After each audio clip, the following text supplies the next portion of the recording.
Proverbs. Great to have all of you here. It has been a wonderful meeting, no doubt about it. Music, Brother Caleb, our piano doesn't do that. We got to buy another piano. I don't know what happens. That's amazing, just amazing. The singing has been phenomenal. The preaching, all the sessions yesterday, the gentleman at the early service, Brother McCracken, and then Brother Arthur. Like we're going to go home and preach his messages. Yeah, amen. So that would be a little difficult to do. Amen.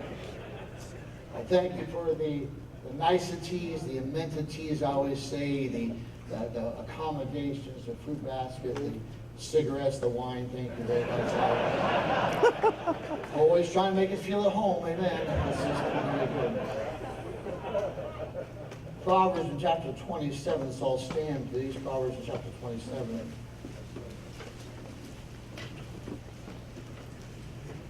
Proverbs in chapter 27. I know I'm the speaker right before lunch. I understand that. So we'll kind of get into the message and the scriptures and illustrate it, and then we'll go have a bite to eat together. I'm going to speak on the subject of probably the greatest influence in your life. I would love to think that would be God, but I pastor a church. I live with myself. I like to think it's the Word of God, and I would like to think that. If you're a younger person here, I like to think that maybe it's a mom and dad or parents or whatever. In all reality, probably one of the greatest, if not the greatest, influence you have in your life might be that person standing next to you. What the sign says. As iron sharpeneth iron, so doth the countenance of a man's friends. So look at Proverbs chapter 27. Verse number 17. Iron sharpeneth iron. So a man sharpeneth the countenance of his friend. Amen. It's biblical. It's a principle. As iron sharpeneth iron. And it does. So doth a man the countenance of his friends. It's amazing as preachers work, help, feed off, assist one another, even in the compilation of the short-term messages. But it's so true that the person you're sitting next to probably has a great influence in your life. You are as your friends are. I think it's Larry Brown that said these words: I feel like the mule at the Kentucky Derby. I ain't going to win, but I'm around a lot of good people. Amen. I tell my church all the time, why do you get to do these things? I always say the same. I carry the luggage. I'm the luggage carrier. I get to go to things because I can carry luggage, and I get to be around with you. You show me your friends, I'll show you your spiritual temperature. That's right. You show me your friends, I will show you your spiritual temperature. Mike Ray says this: friends are like elevator buttons. They will either take you up or they'll take you down. Let me ask you a question. That best friend of yours, do they draw you closer to God? Come on. Or do they take you further from God? Do they bring you to this meeting, or are they back home that tried to talk you out of coming to this meeting? Are they telling you how good of a husband you need to be? Or are they telling you, hey, you've seen the old lady too much, come out and be the guys for a while? I'm talking about the friend. I'm talking about the friend. Iron sharpeneth iron. So doth the countenance of a man's friend. Father in heaven, I pray today that we will understand this biblical principle, that which we cannot stop. It's as real as a law of sowing and reaping. Lord, we will be like our friends are. May we as men take a good look, not just at our friends, but of the friend that we are to others also. Help us this hour. For Christ's sake, I pray with thanksgiving. Amen. Thank you. You may be seated. If you look it up in the greatest 100 minutes of professional baseball, you'll read a story about number 42, Jackie Robinson. Jackie Robinson was the baseball player of his day, a 6-time All-Star, first black man in the Major League Baseball, National League Rookie of the Year, National League MVP, lifetime batting average of .311. It was the Inner City World Series, Yankees versus the Dodgers, 1952 in the Inner City World Series. Jackie Robinson on second base makes an error. He boots the ball. He was trying to pick up the grounder, going to flip it over the first, and he misses the grounder. The guy goes on first, and the crowds in the New York Stadium went ballistic, and they started booing Jackie Robinson. They didn't like him anyway. He took more fastballs to the head than the other player. He was an amazing young athlete, and he was just trying to make his way there, but the crowd relentlessly just went after this man and booed him, started throwing things on the field and throwing things, and they said things we're not allowed to say today. 1 minute. That's a long time. 2 minutes. 3 minutes of continually booing, jeering, ridiculing, mocking, name-calling. 4 minutes. The shortstop, Pee Wee Reese, just got upset. He took his glove and threw it down. He walked over to second base, where Jackie Robinson was, and he put his arm around him like this, and he shoved him like this right here. There were 40,000 fans inside. The influence of a friend. The power, the influence of a friend. Another young black athlete, his name was Jesse Owens. Jesse Owens was called the Buckeye Bullet. Jesse Owens set 3 world records in 45 minutes. He was at an outdoor track meet versus University of Michigan, God-forsaken place. You only say that if you're from Ohio. Amen. Thank you very much. Ann Arbor, Michigan, Ohio State University against Michigan. He was training them for the Olympics. He went to the 1936 Olympics. Berlin, Germany, at the height of the regime of Adolf Hitler. Nazism was at its finest. Hitler thought black people were less than human, or just above an animal. Jesse Owens, who was the longest jumper at that time, was competing as he has a long, narrow track. And Jesse would take his approach, and there's a little line there. You have to go ahead and jump before the line. The board extends, and there's a sand pit. And Jesse Owens was run down, a little nervous in front of Adolf Hitler, being a black man, a little nervous. And he stepped on that line. They disqualified his first run. Boy, he thought about that long and hard, and he remeasured the steps he got back there. And lo, the chance was, as he ran down that narrow runway, I think he was a little nervous, and he stepped on that line again, and he fouled again. It was the German long jumper, Luz Long, who went over and looked at Jesse Owens and said, "You just got to qualify." And Luz Long walked over to where that line was. And about 2 feet back, he just made a little mark on the dirt next to it. Jesse Owens ran down out there. He jumped where that footmark was, and he qualified at 25 feet. He won the entire thing at 26.5 feet. That's it. He won 4 gold medals that year. Here's what he said on the podium. I would give all the gold. I would give all the gold I've won today to have a friend like Buzz Long in my corner. Amen. Does color determine your friendship?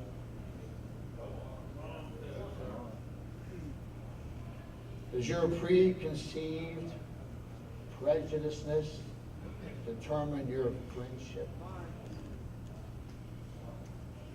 Does your daddy's remarks determine your friendships?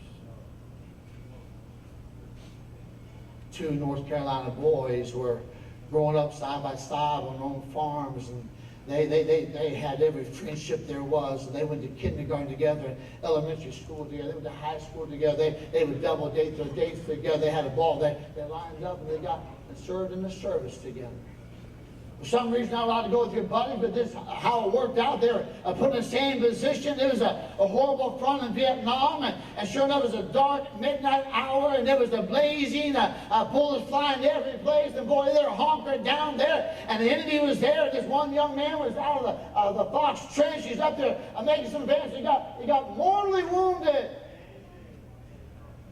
This other friend of his began to get out of that fox and went after him. And I charged to pull a hole and pull him back down. He said, look, he's going to die. If you go to try to get him, he'll die too. Now let's stop it. Stay right here. That sergeant turned his back for no longer than a second. That other guy from North Carolina hopped out there, crawled into that barbed wire, and he reached out there and he found his friend about 20 yards ahead of him. As he grabbed a hold and he laid him on his back and started crawling back to that fox trench as fast as he could. Boy, that sergeant got upset. The sergeant started yelling, get you back, get you back. He tried to cover the fire, and sure enough, that second guy got shot also. As they both fell into that fox, that guy, sergeant just said, I told you, to leave him alone. Now look, he's dead, and now you're going to die too. And the young man said this word, he wasn't dead when I got there. And he said, I knew you would come. Amen. Amen. What kind of friend are you? Because like it or not, gentlemen, your friends help make a lot of spiritual decisions in your life.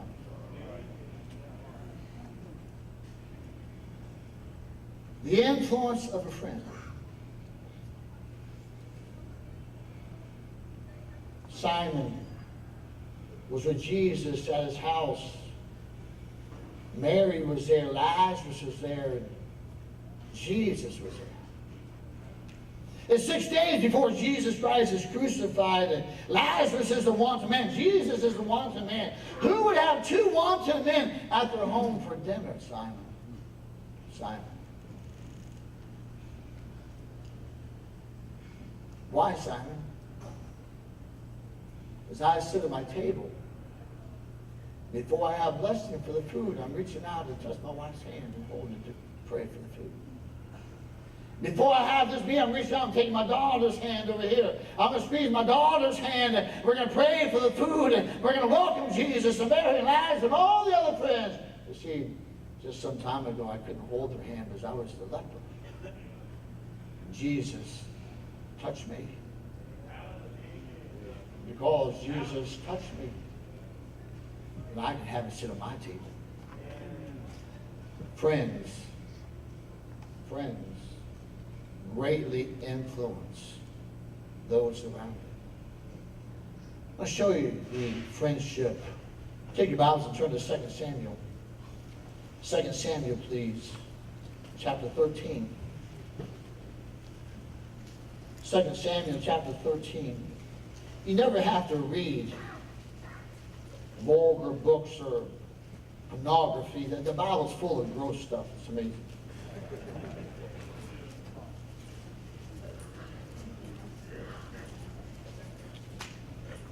Second Samuel chapter 13. Here we go. And it came to pass after this. If you don't have that underlined in your Bible, I'd ask you to do that. God never puts filler words in the Bible. And he put that clause in there because it was an important clause. The Bible says in 2 Samuel chapter 13, it came to pass after this, that Absalom, the son of David, had a fair sister, whose name was Tamar, and Amnon, the brother of David, loved her. Let's just pause right there.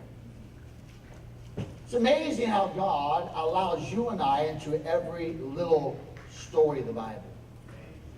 And God, when he saw this, knew of it, and said, I think we need to make a point here. Look at the verse again. And it came to pass after this that Absalom, the son of David, had a fair sister whose name was Tamar, and Tamar and Amnon, the son of David, loved her. And Amnon was so vexed that he fell sick for his sister Tamar, for she was a virgin, and Amnon thought it hard for him to do anything. What's those next two words? Can we maybe set the scene here? We have four characters. Number one, after this, Absalom, the son of David. So number one, we have Absalom, and he's the son of David. Number two, we have his sister, whose name was Tamar. And so Tamar then was the daughter of David. Then we have the third character, and that is Amnon, the son of David also. So we have David, who is the king. Then we have Absalom, the son of David. Tamar, the daughter of David. And then Amnon, the son of David. And now we have a big, big problem here. That Amnon fell sick in love with his sister, Tamar. We have a word for that that's called incest. Verse 2, then Amnon was so vexed that he fell sick for his sister Tamar, for she was a virgin, and Amnon thought it hard to do anything to her. He thought it hard because he had godly parents. He thought it hard because he knew the Word of God. He thought it hard because there was a preacher and a priest. He thought it hard because there's a moral conscience. He thought it hard because it's the wrong thing to do. He thought it hard because the whole world is against about what he's going to do. I want you to notice something here. He thought it hard to do anything to her, not with her. He wasn't thinking of the nice yellow painted house with a little white picket fence in front and the little tree swing out there. He wasn't thinking about a life with Tamar. He was thinking about what I could do to her. And I'm telling you something, there's something wrong with that thinking right there. But it's prevalent. It's prevalent. Oh, I would never do that. Have you thought about it? You know what's so up to date today is called the virtual reality TV. Put a bunch of people in one house and they put all the cameras in there and you see how they really live. See, there's someone that you say you are, there's someone that you think you are, then there's someone that you really are. Yeah.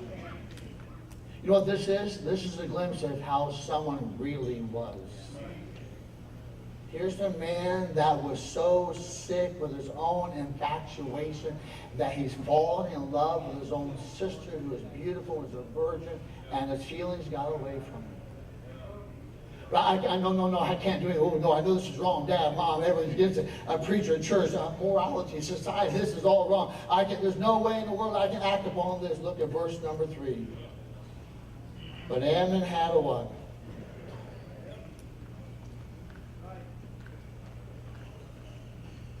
But Amnon had a friend.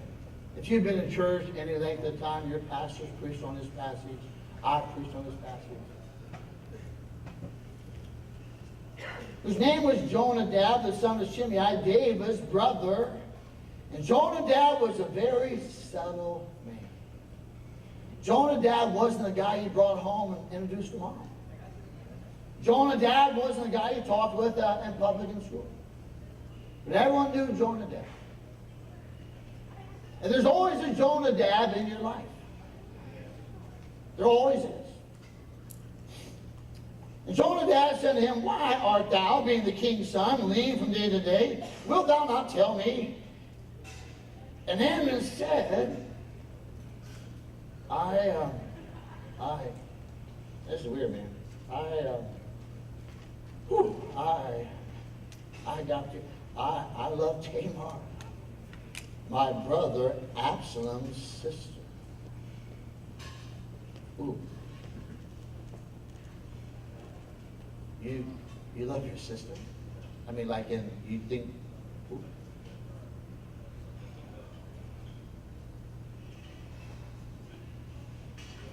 Verse 5.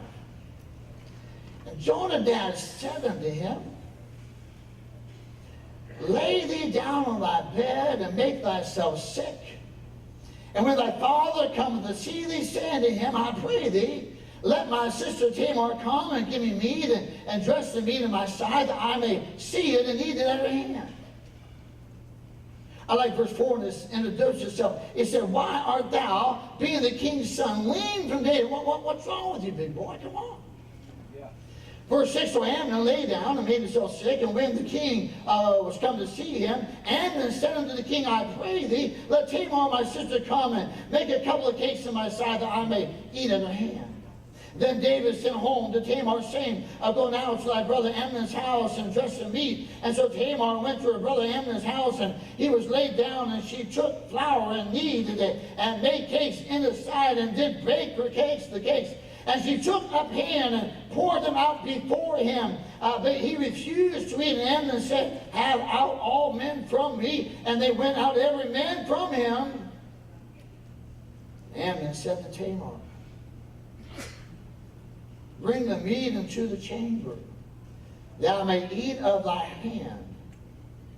Tamar took the cakes which she had made and brought them into the chamber to Amnon her brother.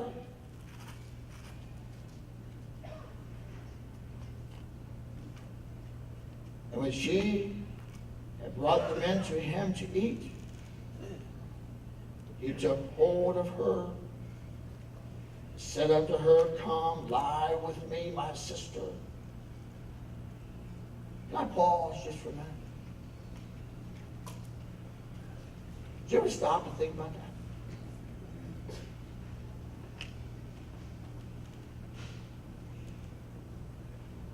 No one's in the house. Amnon, the king's son, is not doing well, sick. The young ladies invited to go help him to bake the cakes 3 times mentioned in his sight. Can you understand now the very anatomical body of Amnon, seeing her making these cakes and getting these cakes ready and all this other stuff, and he's lying there in the privacy of his bedroom, and he's thinking one thing and she's thinking something totally different. Yeah.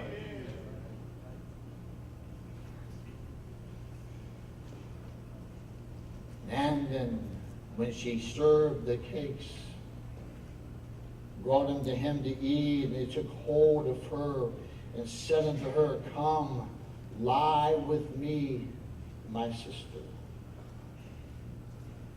And she answered him, no, my brother, do not force me. For no such thing ought to be wrought in Israel. Do not this folly. Verse 14. Howbeit he would not hearken unto her voice, being stronger than she, forced her and lay with her. And then Amnon hated her exceedingly, so the very hatred with it that he hated her was greater where the love she loved her. And he said to her, arise and get out of here.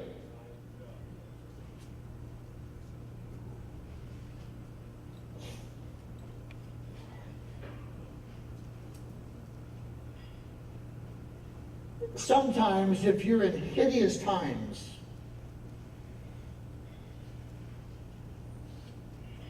and you read something like that, you just say, I can't understand when a man was lying there, and then as she reached out and took the case to help this man who had said he was sick, and then he went for the case but grabbed her arm. As he grabbed her arm just like that, immediately she knew, no, this is not the way it's supposed to be. No, I got dreams, and I've got plans, and I'm going to walk down the aisle, and I got a white dress on, and they're all around there. It's going to be a wonderful time, but this is not the way it's supposed to be.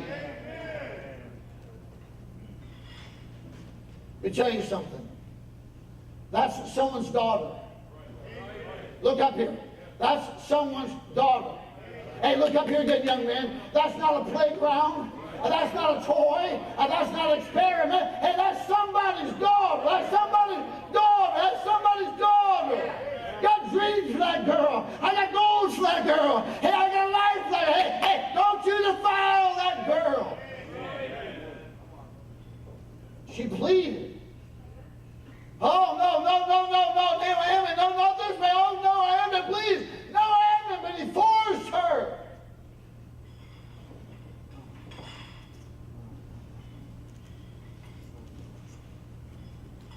I met you today. Right here. What's your name? Mark, can you come up here for a minute? Mark, what's your last name? Mark Evans? Mark, can you come up here for a minute? Mark, where are you from? Hanford? One step over here. How old are you, Mark? We're the same, close age.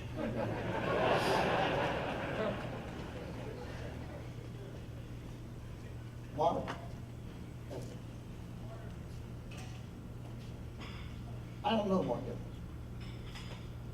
You're kind, you sat behind me, and you're complimentary, and we shook hands, and I appreciate the acquaintance. We can become friends. Friends influence each other. For the sake of this audience here, I want them to see something just for a moment, okay? Amnon had a friend. Amnon had a friend. Amnon had a... I want you to see what happened. So a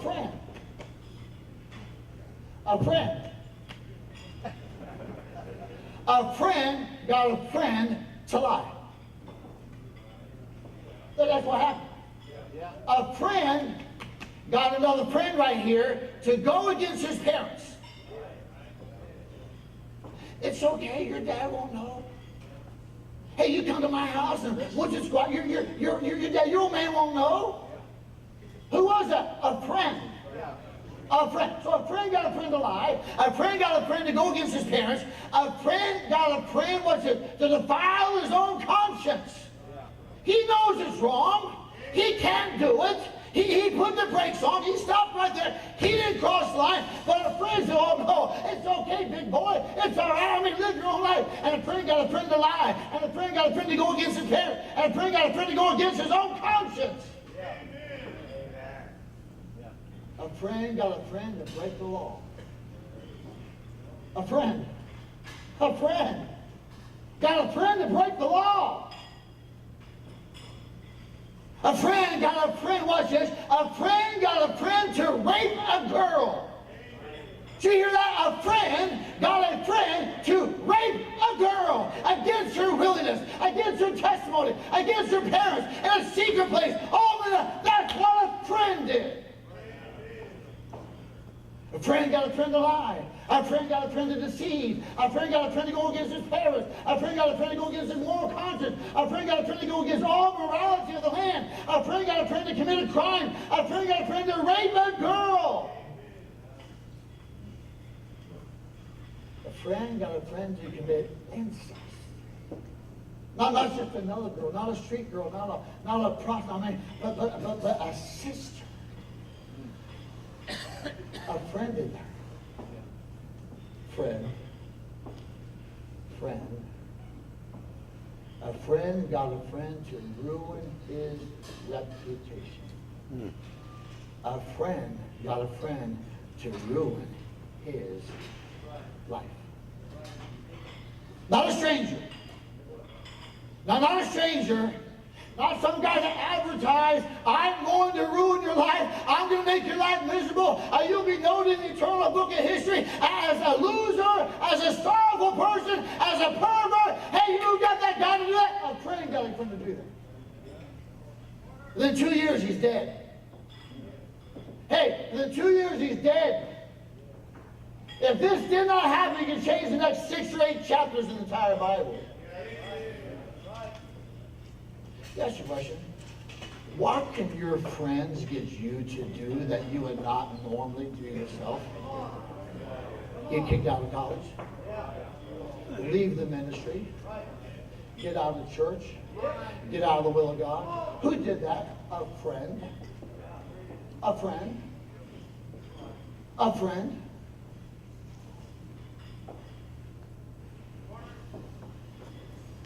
What has your friend got you to do?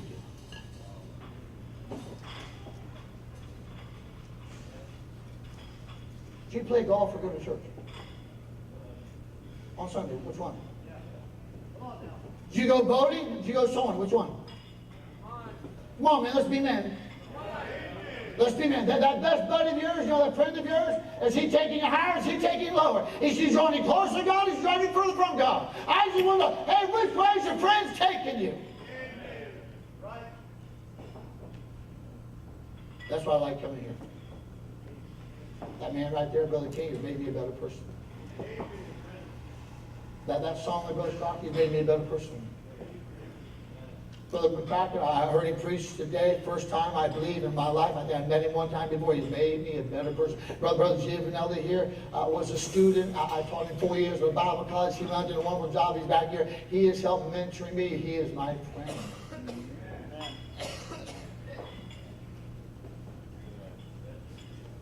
Because it works.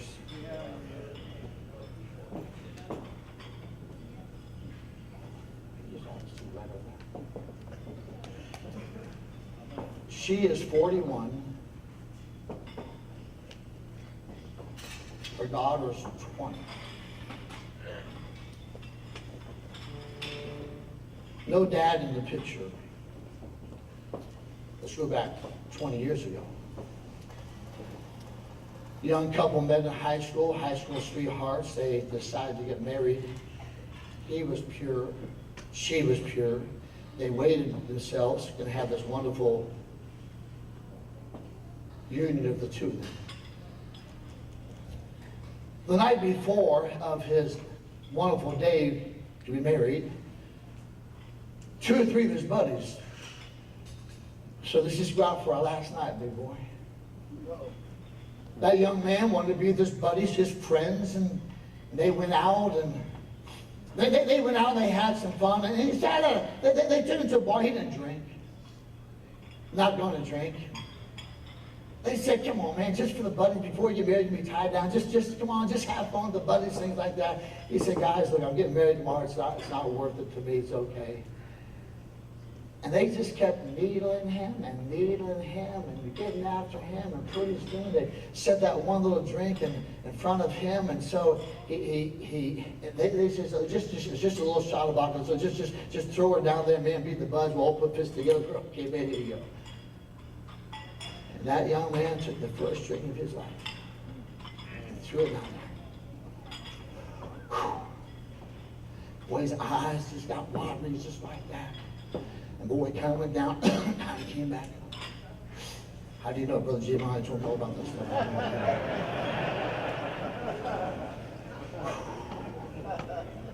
He felt the warmth just come through that body of his. Ooh, and they cheered him on. They cheered him on. Way to go, man. Way to be the man. Way, come on, man. Let's go. Come on, yeah, let's go. About 4 or 5 minutes later, someone said, another shot there. It's okay, man. You already showed you can do it. Come on, be a man, man, not man. Come on, it's okay. It's okay. He took that second shot. It wasn't long before he took that third and that fourth. It doesn't take a pure young man to have much of that alcohol. Who hath woe, who hath contention, who hath redness of eyes, who hath wounds without cause, who hath sorrow. I'll tell you, they that tarry at that wine cellar. Look up here, look up here. Look up here. Hey, it's not time to put your head down yet. I'm talking about men in this room that still have some at home. Did you understand? Wine is the mocker, strong drink is raising, and who's sure to see thereby it is not wise, she's a fool. You understand? It was the wine that uncovered the nakedness of a woman. You understand? It's the one that takes the inhibitions away. Now we do things we should not do. Who says things I must say? Who beholds strange women? This guy got drunk on his backside. He couldn't stand up. He was laughing, they were laughing, they were dragging, got him in the car. One guy said, let's stop by the corner, the red light district. They walked that young man in there and they put $50 on the table. They saw a young lady walk up there. They walked him down there, sat him in the room, closed the curtain, walked out. About 20 minutes later, the young lady walked out, picked up the $50. They walked in, the man was undressed, the man was out cold, the man was unconscious, non-conscious, but he was just stoned out of his mind. The boys kind of got him together and put his breeches back on, shirt back on, took him home and laid him on the front porch. It's about 4:35 in the morning. This young man wakes up and then he's on the front porch and laying up on the swing and he's looking around and he's got the whoa. And he said, what in the world happened to me? And man, my pants were on backwards, my shirt is unbuttoned. What in the world happened? He did not remember what all occurred the night before. Sobered himself up. Got himself all ready. Biggest day of his life. And he had to work that thing through for that afternoon, get himself cleaned up, all this. And he did. He did. He walked down there just as prim and proper as he would have done 2 days ago. And he walked down that aisle and he reached out for her hand and he said those vows and she said her vows and she gave him the kiss and he gave her a kiss. Everything was good to go. You know, that was a young couple. Within a year, she became a child. They were so happy. She said those words, I'm meeting for two. And those next 9 months were very special times for them. And he couldn't wait to be dad. It was back in the day that you weren't in there and you just stayed outside and you waited. In the man days, amen, the man days, okay? Watch the ball game. Let her just have that stuff. It's hard enough already, amen. So, he's out there. And boy, he was just waiting with anticipation. And the doctor walked out. He says, sir, congratulations. You have a beautiful blonde-haired little girl. He was beaming. He was beaming. The doctor walked around, put his arm around his shoulder, says, son, you are the proud father of a beautiful little blonde-haired girl. I'm so happy. She's got 10 little fingers. She got 10 little toes and 2 arms and 2 legs. But son, gather with me right here. Your daughter was born dry-socketed. She has no eyes. Now let me tell you something, son. I deliver hundreds and hundreds of these babies right here. Now I've watched men, I've watched ladies, I've seen good ones and bad ones, I've watched perfect ones and not ones. I'll tell you what, how you handle this will greatly determine how that little lady handles it. Now you walk in there like a man, you tell her everything's gonna be okay and how much you love her. You got this beautiful little girl, she already knows. But you take the lead here. More that young North Carolina boy walked in there and after he kind of got his face and tears looked at, he said, honey, we got this most beautiful little blonde hair curly girl, and boy, she's got those 10 fingers, she's got those 10 toes, and boy, we're gonna love her like we've never loved anybody else before. And you can see his wife just comforted. It's gonna be okay. It's gonna be okay.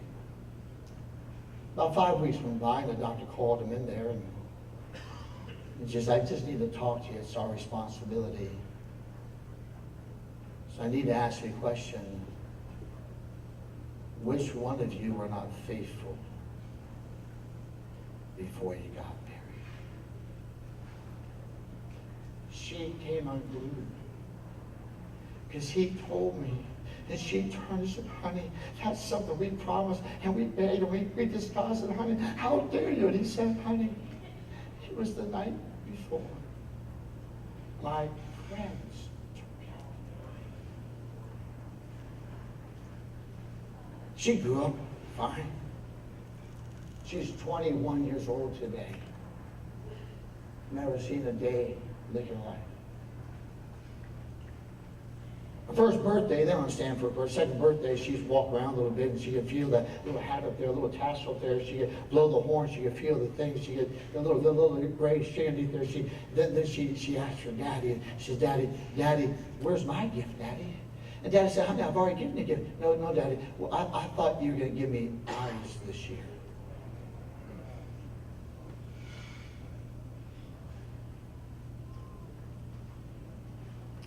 Daddy just stroked her blonde hair and he said, honey, Daddy can't give you eyes. Quietly and whisperly, he kind of sat her down there and Daddy left the little farmhouse party and walked back to the barn, and we walked out to the field. Daddy took his life. Because Daddy couldn't live with that. Because Daddy hearkened to some friends. Now listen. To some friends. Listen, to some friends. You know their name. They patted you on the back. They are here maybe with you now.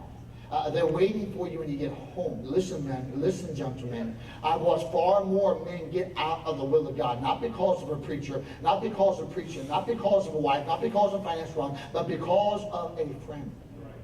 Because of a friend. Because of what? Go on. Because of what? Mark it. This is what helped me. This is what helped me. See, a friend, Jonadab, got Amnon to do something that Amnon never would have done. This friend had power to cause you to lie. This friend had the power to cause to influence you. This friend had the power to have you go against your parents. This friend had the power to cause you to do something you did not want to do. This friend had the power to go against your moral conscience. This friend had the power to have you go against everything you've been taught. This friend had the power to cause you to rape a girl. This friend had the power to cause you to break the law. This friend had the power to cause you to ruin your life. This power, this friend had the power to do all those things. That's a pretty big power. Well, I thought about that. You know what that means? That means I have just as much power to say, you know something? You are not going to smoke. How's that sound? And you are not going to lie. How's that sound? And you're not going to defile your parents. How does that sound? And you want to ruin your life and run around outside the world. I'll tell you something, buddy. I'm a real friend. I'm not going to let you do that. And we're going to go talk to Edna. And we're going to go talk to Tony. And we're going to talk to Tamar. And we're going to talk to... Because I'm not going to let you do that. Now that's a real friend right there. You're not going to smoke dope. You're not going to go against your parents. You're not going to cuss like that. You're not going to look at that stuff. You're not going to look at, hey, I'm a real friend. I'm going to tell you exactly how to be a real friend. How does that sound, Mark? Welcome to being a friend of Tim Ruhl. How do you like that, buddy? So you can be in church on Sunday, is that right? Amen. Sunday night, amen. And don't miss Wednesday night, amen. Come on, buddy. Isn't that good? Hey, that's what a real friend does. A real friend doesn't take you down. A real friend takes you up. A real friend doesn't make you work. A real friend makes you better. That's what a real friend is. What kind of friend are you? Oh man, this is all life. I can't tell them what to do. Oh yes, I can. Oh yes, I can. Hey, you gonna go out now? I'll go with you. Is this your wife? No, you go in there. I'm gonna go talk to her.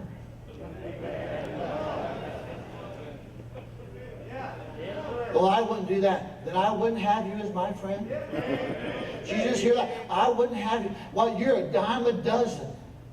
Hey, friends like that are cheap.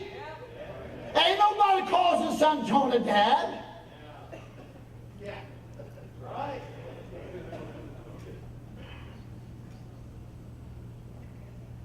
No, you're not going to cheat on your wife. No, you're not going to get out of the will of God. No, you're not going to talk against a preacher. You understand that? Amen. Welcome to a real friend.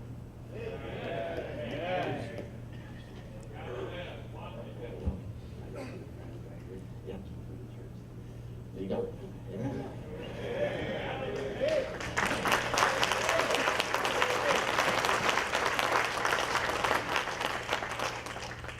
Who will be a good friend?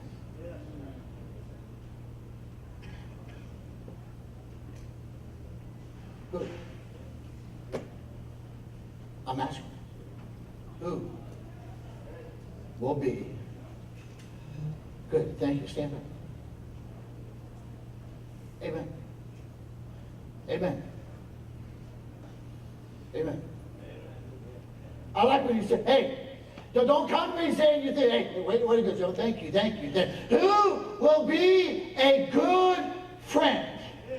Amen. Isn't that why we're here? Tell them the way it is. Hey, you're not going to ruin your life, not going to ruin your me, and I can talk that way. I can say, hey, I'm just a friend.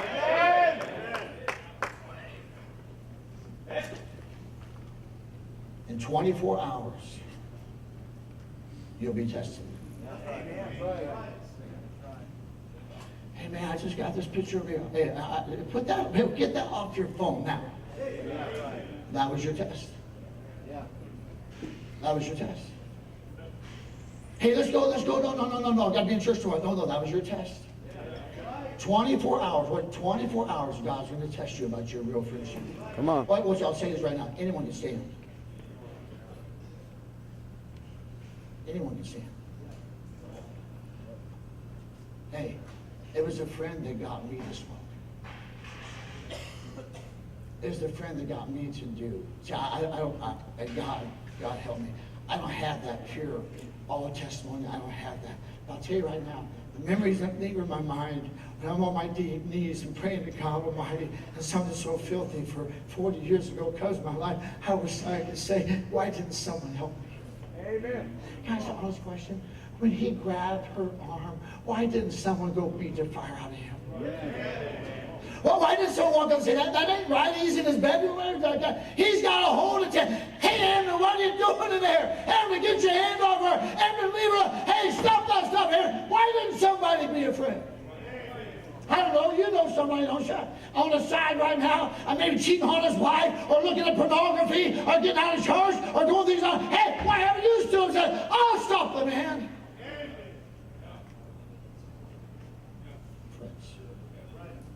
Doesn't take long to really get to know one, does it? Thank you for being a friend. Would you take a moment now to say, Lord, I want to be that type